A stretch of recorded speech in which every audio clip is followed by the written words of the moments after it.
right, here we are. Welcome everybody to today. We have a great podcast. I'm super excited about this one. This is a true one of the whales in the industry, longtime insider, and is going to give us a ton of information. I've got Jage on the podcast. He is the former president of MJ Biz Daily, MJ Biz Con. I think you all recognize those names. CEO of Dope Media, and his wife Kim Jage, also former EVP of World T Media. They've got 4 decades of experience creating and producing award-winning events and publications. Jage Media launched in early 2020. They have great investors. Again, you're going to recognize these names: BDSA, Cannabis, Boulder, Canna Ventures, Panther, Canada Advisor. So you got a great team behind you, and they're doing right now a key thing that we've been involved with is the MJ Unpacked, which are just, if you haven't been, they're amazing events, and we highly recommend that. We're going to put all that stuff in the show notes and the bottom. So let me introduce George, dive in, and let's just jump in, start wherever you want, but maybe even before all that stuff. How the heck did you get into this industry to start off? Well, first of all, I want to go back, and you called me a whale, and I don't know if that's just because of the weight I gained during the pandemic.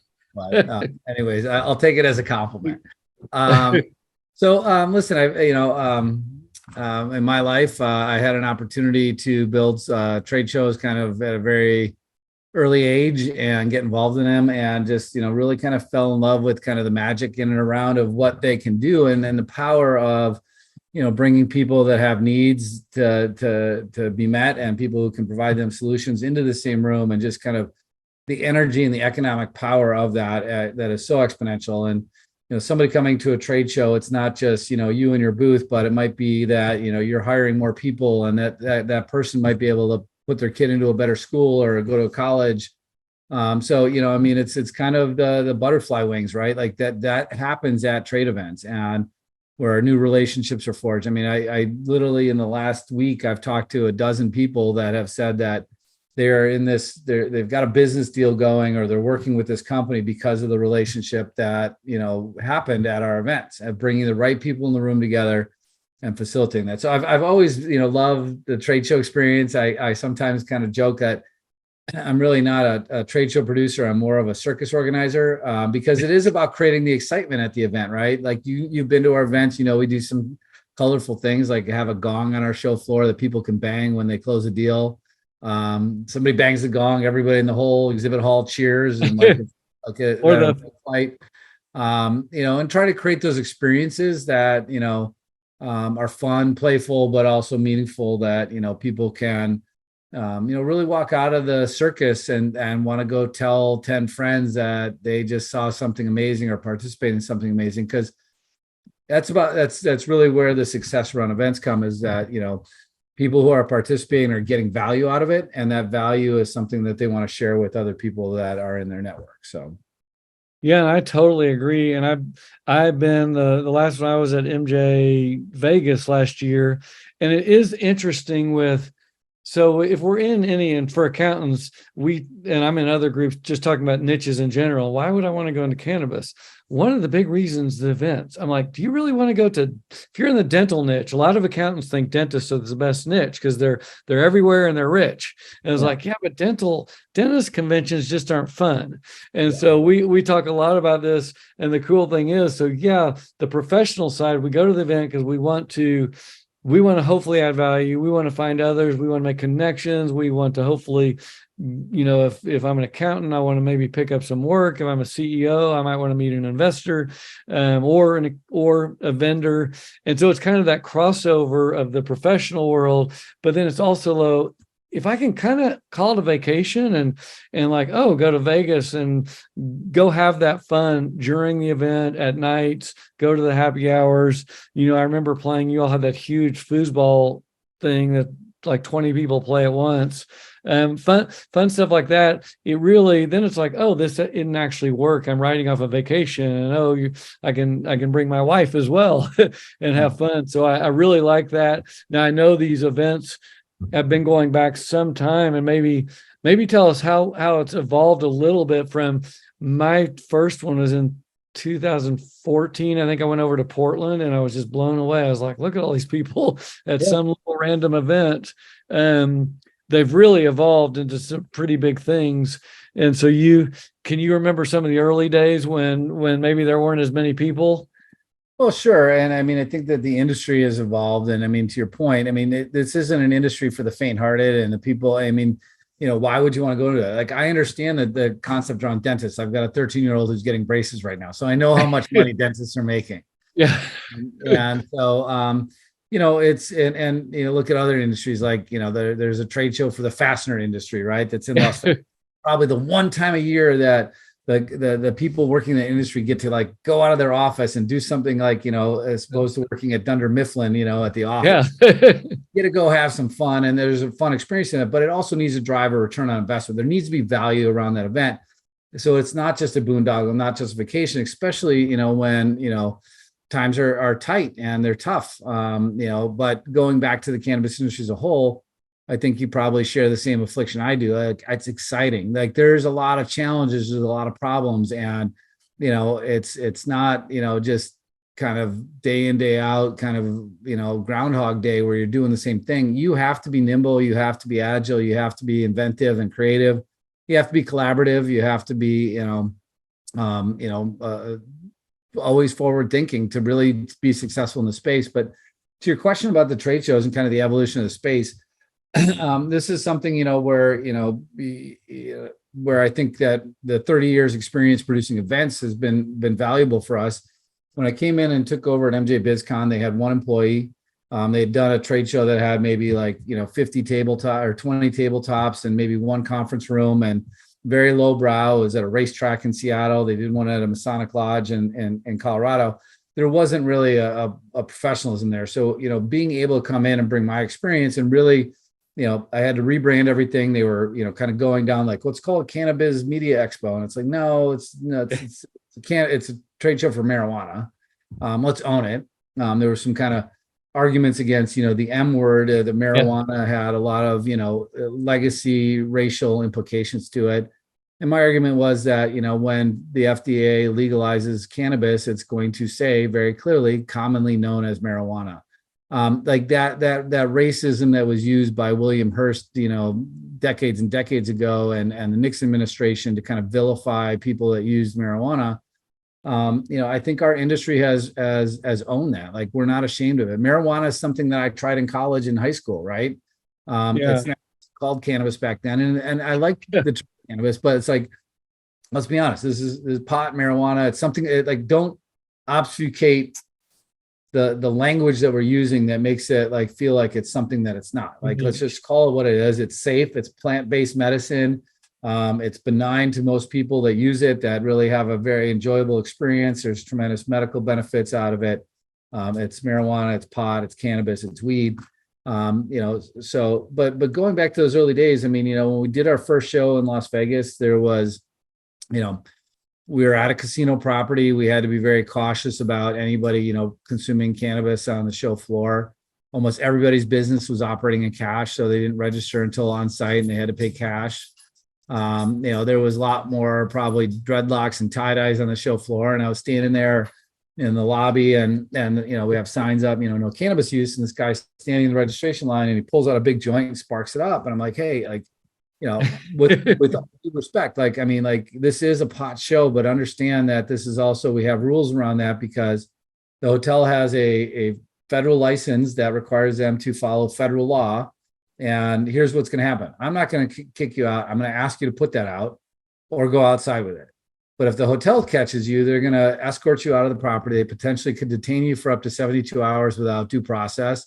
And they're probably going to put you on a blacklist that'll prevent you from ever coming back into one of their hotel properties globally ever again. He's like, oh shit, I'm sorry. He puts it out and goes outside. Right. But, there's always been that kind of conversation in the early days, the suits versus the stoner. Certainly, I think, without the legacy of the cannabis industry, bringing this forward and legalizing it, we wouldn't be here today. There's people that look to the cannabis industry that were the quote unquote suits that like, hey, we can go in there, we can make a bunch of money. Most of those people that come in, have recognized like the the struggles that this industry has, the misinformation that's been divulged out there. And, a good friend of mine, Betty Aldworth, said to me one time, she goes, everybody comes into this industry for the business opportunity and leaves an advocate.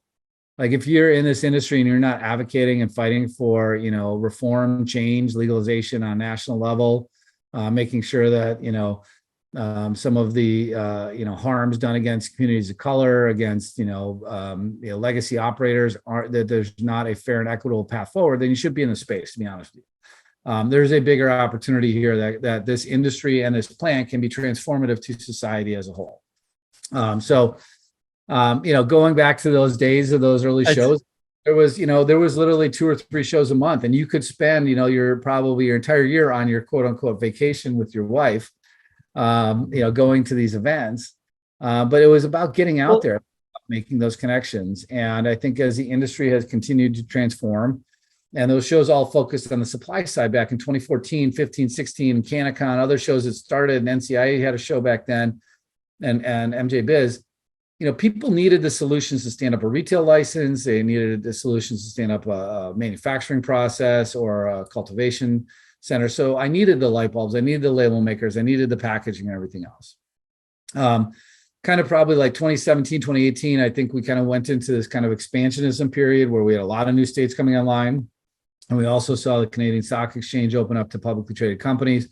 So there was a formation of these MSOs and the rise of the MSOs. But everybody was trying to run around, whether it was Michigan or it was Missouri or whatever state they could kind of say, hey, this is going to go national. Let's get our a footprint in every state. Probably got ahead of themselves a little bit because we know it hasn't been that easy. And I think, we're at that kind of final turn in the industry really in the last couple of years that I consider really the rise of the brand.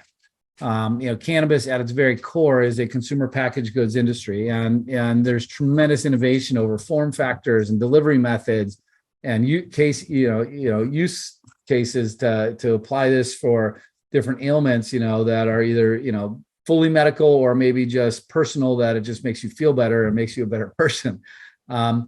And so, as we move forward, this industry, brands are going to be where this industry lives. I mean, cultivation is critically important. I know the difference between good quality weed and shit weed too. I'm sure you do. But if that there's a potential in the future that a lot of that might get offshored, places like Colombia or India or Kenya or South America, and where the cost of production be lower, and they can then extract the key molecules out of it and ship it to be manufactured into a finished good product.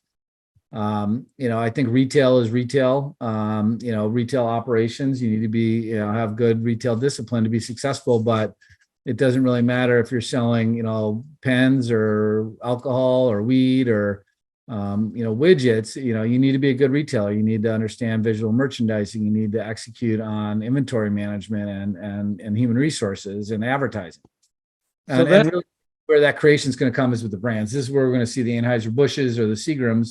And I hope that those are led by cannabis, people, not by big alcohol and tobacco, because that thought leadership is so essential to, really keeping everything going forward. Well, all of what you said, I completely agree with, and it's been super fun. Those are our values as well, about really making a difference in the industry, giving back. I'd like to interrupt you real quick there. I just want to say thank you to Dope CFO and what you've done to support our social equity scholarships at all of our events. You guys have been a big hero, so thank you. Well, thank you very much. I was actually just going to bring that up. One thing with the MJ Unpacked, because the entire industry, we've been through this massive growth and contraction and up and down cycles and volatile, and it will continue that way for probably some time. And I think on the event side, we had too many, and I've been to a couple events where you think 5,000 people are going to show up, and there's nobody at the event except the accountants and the attorneys looking for clients. And literally, I was at an event in Chicago. There was nobody there. And so it's great to see. So 2 things on the MJ Unpacked. let's talk a little more about that I really like. One big thing was the social equity sponsorship, because you can actually go in and know your dollars are going to support some real social equity applicants that need the help, and not just with money, but also with time and volunteering. And I know your event's the only one I know that does that, as well as also kind of curating to have a good event and not just going out and selling 100 vendors like me, 100 other accountants come to my event, and it's almost like a trick. It's a rug pull. We're going to just get a whole bunch of vendors and there's no real meat. Yeah, listen, I mean, there's no shortage of people who want to create events and have different philosophies how they approach it. I can't speak to theirs. I can speak to ours. We recognize that, I mean, what really kind of differentiates ourselves. And when we started this is like, we literally had the conversation, like, what sucks about the events space right now, and what can we do to make that different, right? Nobody wants to wait in long lines. So if you register for our event, in advance of the deadline, we'll mail you your badge so you can come there, show up and get to business, right? We create turnkey booth solutions because there's a tremendous amount of junk fees in trade shows where you buy a booth because I just sold you just real estate, and you got to spend twice as much as the booth costs to build the booth, design the booth, ship the booth, material handling, union labor, and everything else. So there's all those hidden costs that aren't very transparent in the trade show industry, which we try to, do the exact opposite, right? So we can eliminate a lot of that inefficiency for you, and just make it easier for you to participate. Like you've also then got to ask somebody on your team to figure all this stuff out that might not necessarily inherently have skill sets on trade show execution, right? With that approach, and then what really set us apart, I think, is that we screen everybody that comes to our show to make sure that they're a licensed operator with the title of manager or higher, or an accredited investor actively investing in the cannabis space, so that the attendees coming to the show are legitimately decision makers. They're the right people in the room. It's not about how can we sell the most tickets, how can we sell you 100 square feet of real estate. We want to sell you an opportunity and an experience. And we want to make sure that that's successful for you so that you're coming back and doing it again, which you have every year, it means we're doing our job with you. The social equity scholarship is something very dear to us as well. And this is where I think as a trade show organizer, we look at ourselves as really kind of a platform or kind of a canvas of sorts, right? We don't want to necessarily dictate policy. We don't want to necessarily determine, who's going to be better than the other person. Like, we want to create an open access to that opportunity to anybody who wants to chooses to participate by buying a booth or a sponsorship or attending our event. And that's kind of, the fundamentals of a free market economy. But we do have the ability to, kind of in a very mayoral way, try to influence outcomes, right? And make change that the industry wants us to make, and be, good listeners and good stewards of that. And, obviously we all know, and if you're passionate about this industry, that there has been a disproportionate amount of harm done to communities of color because of a bullshit war on drugs from Richard Nixon, and other, media outlets that, emphasize and broadcast that message. And that is an injustice. And if you care about this industry, you care about this plant, you care about people, you want to help correct the wrongs of the past, regardless of what the cause was, right? So I see a lot of events, they'll be like, oh, we'll give away 2 or 3 tickets to, social equity or people of color. That doesn't really change the narrative, right? So what we decided to do, we want to take a different approach. None of this would be possible without the amazing partnership that we have with our academy and Hillary and Devin. They are amazing human beings, and they embrace and champion this cause better than anyone.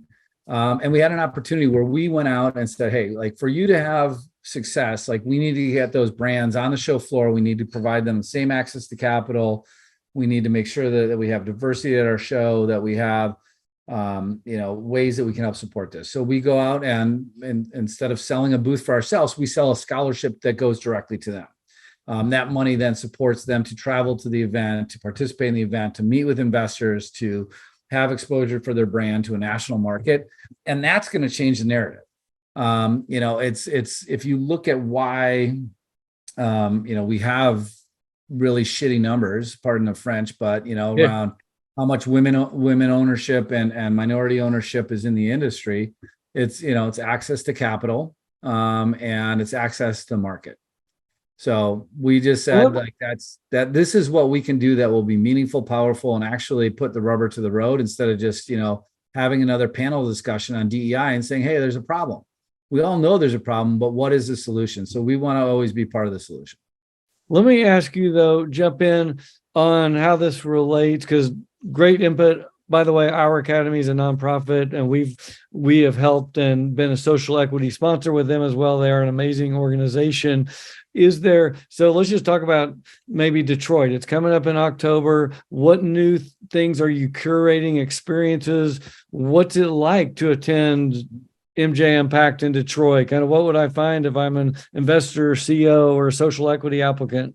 Sure. We're still a young company, and and as you mentioned, we started the company in February 2020.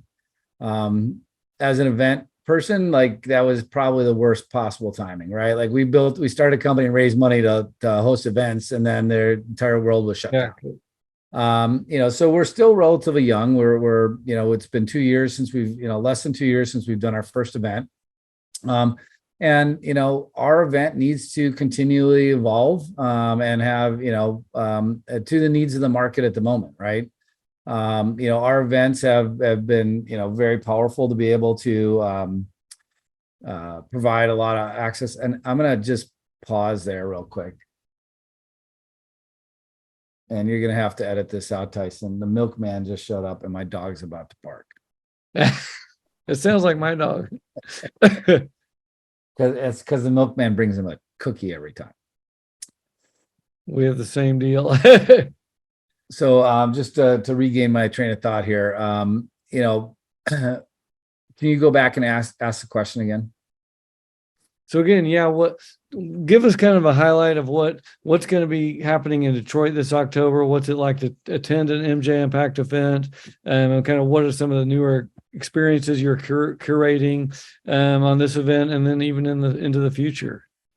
Sure. We're still a young company. I mean, we started the company as you mentioned at the beginning of 2020. Got funded and we're ready to go to market, and then the pandemic happened. So it's really been less than 2 years since we've done our first event, and it's something that we're always going to look ways that we can innovate and evolve. But it really comes down to the fundamentals of meeting the needs of the market at the moment. We did our first 2 events in Las Vegas and 2 events in New York. New York and the East Coast are exceptionally, eager and hungry for growth opportunities. And that's really kind of our anchor flagship show is going to be our spring show. We decided that we didn't want to go back to Las Vegas. I mean, part of it is that there's still a lot of gravity around MJ BizCon that everybody thinks they need to go out there because everybody's out there, but there's tremendous inefficiency because people are going out there, not actually going to the show. That's not the gravity. The gravity is that there's perception that everybody's there. The true licensed operator decision makers and executive level people aren't typically walking the event floor. They're going around and having meetings or having dinners or going to parties. They have a hotel suite, they've got appointments scheduled, and it can be very productive for the deal flow, but there's tremendous inefficiencies that are running all around town. So again, we're bringing in, an executive level decision-making audience of licensed operators. This will be a little bit smaller show than our last New York show. Based on the venue, capacities and everything else. But the Michigan market's the second fastest growing market or is one of the fastest growing markets and the second largest in the United States currently. We certainly expect New York, New Jersey, and some of those states to eclipse it. But right now, it's still the second largest state. There's a lot of really amazing entrepreneurs there. There's a lot of diversity in the license ownership, so we can build a meaningful audience that is attending the event. We've got Ohio neighboring to the south. That's a super big potential, I think, is going to be coming online here in the near term. Missouri's doing amazing. Oklahoma, Minnesota's coming online. Illinois, still a little bit of an oligarchy there, but I mean, there's certainly more licenses being issued. And Detroit's a really amazing city. The people that we're working with inside the state and around, I mean, are truly excited about the event. I mean, it's often overlooked because Chicago is a much bigger, kind of economic epicenter over Michigan, for the Midwest. So Detroit's not always considered that, but there's some really amazing brands in the state. There's a lot of neighboring states that are going to be very eager to be at the show. We're partnering with Fairchild events to host our official after party at MJ Unpacked. James and Dave over there have been good friends. Obviously, we've worked together at Dope Magazine. So we're excited to kind of level this up. We'll have our signature gong you can bang when you get a deal closed. We've got some great brands participating and some great, suppliers that are also exhibiting and sponsoring the event.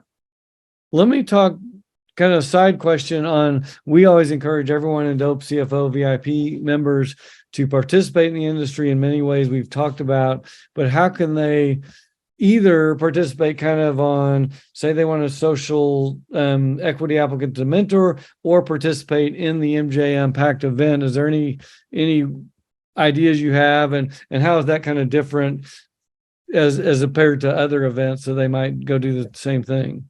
Yeah, and I think you kind of touched on it before. I mean, like going to an event, it's just a bunch of accountants and attorneys all looking for business.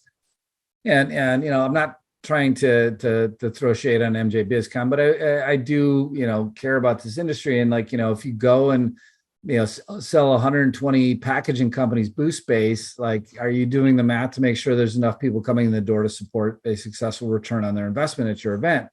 So we don't offer exclusivity, but we do limit the number of packaging companies or accounting firms or, kind of channel specific groups from coming to the show, because we do want to make sure that the outcome is we're focused on the outcome, not on our income.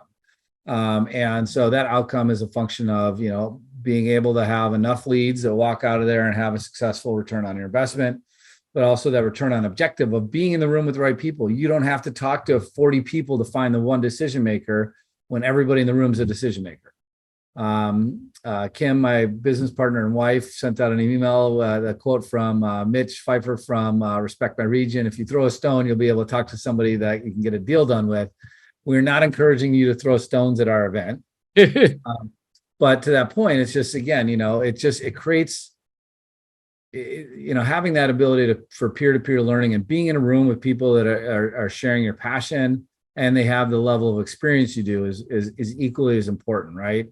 You go to a big show that, or a state show that's selling tickets for $20, or they're, focused on home grow, or they're, open to consumers, you're going to have to filter through a lot of stuff to get to the meat, and to really get to the value of the event. We want to filter that all out. We curate our audience. We provide turnkey booth solutions.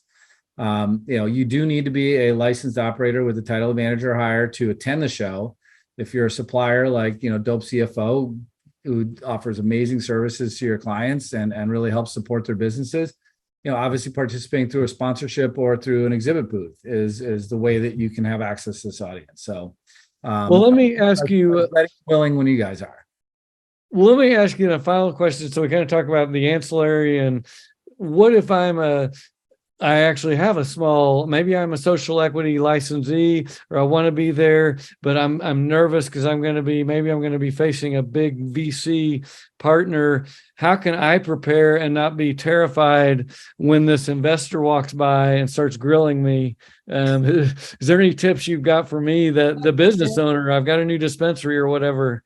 So listen, I think this goes back to our partnership with our academy. And understanding where you can influence and be most impactful, kind of, know your role, or kind of stay in your swim lane, or however you want to color it, euphoric, or color it. But, what our academy does with their, BIPOC owned justice impacted or social equity candidates is, they go through that training program, and Hillary and Devin and their extended team, as they continue to grow, are exceptional at understanding kind of the unique challenges and the unique need sets for that group. We also partnered with Oaksterdam at the last event in New York, where they, had built a kind of accelerator program for social equity in Connecticut, and facilitated a lot of those candidates to come to our event. And again, I think it's the invaluable experience of kind of going to a show for the first time. You might not know what you know, but, in that case, like what we did with our Oaksterdam is we set up a meeting room for them to gather and meet before each day at the show, so that they could kind of bring in their team and say, hey, what do you guys, make sure you have objectives. Like, what's your goal? Do you want to meet 10 investors? Do you want to find a new brand partner. What is your goal, and making sure that you kind of, mentally and even physically write it down, right? It was actually spray painted on a wall I saw the other day when I was I think it was in Las Vegas this week when I saw it, and it said, fail to plan and plan to fail. Right. So if you don't have a plan going into it, you're more likely not going to fail at that plan. No, I love that. Yeah. I So I always was, used to say, if you don't know where you're going, any road will lead you there, which is from Alice in Wonderland, Lewis Carroll's book. But you need to know what your objectives are, right? But the value of being able to meet people that do what you do, maybe made mistakes that you haven't made yet, and build that peer-to-peer network, and talk to people who really understand and are there legitimately because they're passionate about helping people be successful in this industry and bringing this, medicine and or plant to the world for recreational purposes. You got to be in the room. I totally agree. And I think that's a great place for where we can wrap up. And because we tell the same thing when people go to events, having that plan is just so crucial. If you're an accountant going into an event, you can go just have fun and kind of wing it. But if you really have a plan ahead of time, we see people that are like going ahead and who are the speakers? I'm going to connect on LinkedIn beforehand and say, I'd really like to connect at the event. And you get to the event and you connect already, or you have a plan on exactly what your goals are, who you want to meet. Do you want to meet CEOs or teachers, or which talks do you want to go to, or which happy hours, or whatever it is. There's an event going on right now in Maryland, and we had someone in our network last night. She just connected with a lot of people in some kind of group they had, and said, hey, I'm going to just throw a happy hour the night before the event. She got 100 people to show up. This was yesterday at her event. And so she just brought a lot of people to her, and the event didn't start. Having those after hours opportunities is really, especially in the industry that we're in. I mean, it's a social, it's a product that kind of embraces, social interaction and experiences and everything else. And it's always a balance to kind of balance between, allowing and facilitating those kind of more leisurely networking opportunities that people want to throw the events, and balancing that with groups that come into events and throw parties that don't actually support the event, that's actually investing in building that audience and everything else. So, this is why we're partnering with Fairchild, so that our attendees are going to the event. So we're curating the audience of the event. Fairchild throws great events. I was at, one this week in Las Vegas, and met my childhood hero, Ric Flair. Woo! Oh, cool. So, going back to this stuff, it's so important that you really, especially when the economy's tight as it is in cannabis, like when you're investing in an event, it's commitment of marketing dollars and spend and travel and time. And I think, the industry wants to make sure that the investment in those is providing them a return on investment. And you can't really know until you're done. So, being able to know that you're going to an event that's curating its audience, that you're going to be in front of the right people, is important. Making sure you understand the costs that are going to be associated with you participating in that event up front, so you're not getting these big material handling bills or have all these other costs associated with participating. That's how you're going to be successful. And you got to be smart and very targeted with where you're spending your event marketing dollars. Well, this has been a great podcast. I know we're going to have a ton of people watching and loving this one. So we'll put all the contact info in the show notes. Is there anywhere people can find you on Instagram or wherever easily as well? And any final thoughts you have as well, and how to find out more about you and the MJ Unpacked events? Yeah. Of course, our website, mjunpacked.com, we have information to contact our sales team to participate through exhibiting or sponsoring. Wendy Campbell, who a lot of people in the industry know because she's amazing. And Zed Clark, who joined our team about a year ago. They're always ready to have that conversation. And it's going to start with them wanting to understand your goals and objectives and making sure that we can meet them, not just sell you a booth and be done with you and don't care what happens afterwards. You can also find the links to register for our event and fill out the application so that we can vet and make sure you're meeting the criteria. As far as Instagram, and all our Instagram stuff and is on there. I'm of a generation that I'm not such a big Instagrammer. I'll just own that right now. But it's a really critical time for the industry. We think that I'm excited because I think if we're not at the bottom, we got to be damn near close. And there's going to be some opportunities to relieve some of the pressure. I mean, it could be safe banking. I don't want to hold my breath through the summer session. It could be, rescheduling to Schedule 3, which would eliminate 280E, but not solve all our problems, and certainly probably create some complexities. If I had my druthers, I certainly would like to see our federal government stop failing us as an industry and provide a level playing ground for us to operate in, and it should be descheduled. And that'll facilitate interstate commerce, eliminate the safe banking, get rid of 280E. It will create a surge of investment capital and by the alcohol and tobacco industries. I want to make sure that we maintain the thought leadership for our industry, by people from the cannabis industry. It's important. This is like I said before, this is a transformational opportunity for I think the country and the world. Totally agree. And I agree also that we are near the bottom. And when it comes out the other side, yeah, it could happen quickly. Well, thank you so much for being on, and we will see you at one of these upcoming events in person. My pleasure, my honor. Appreciate the partnership, appreciate the friendship, and onwards and upwards.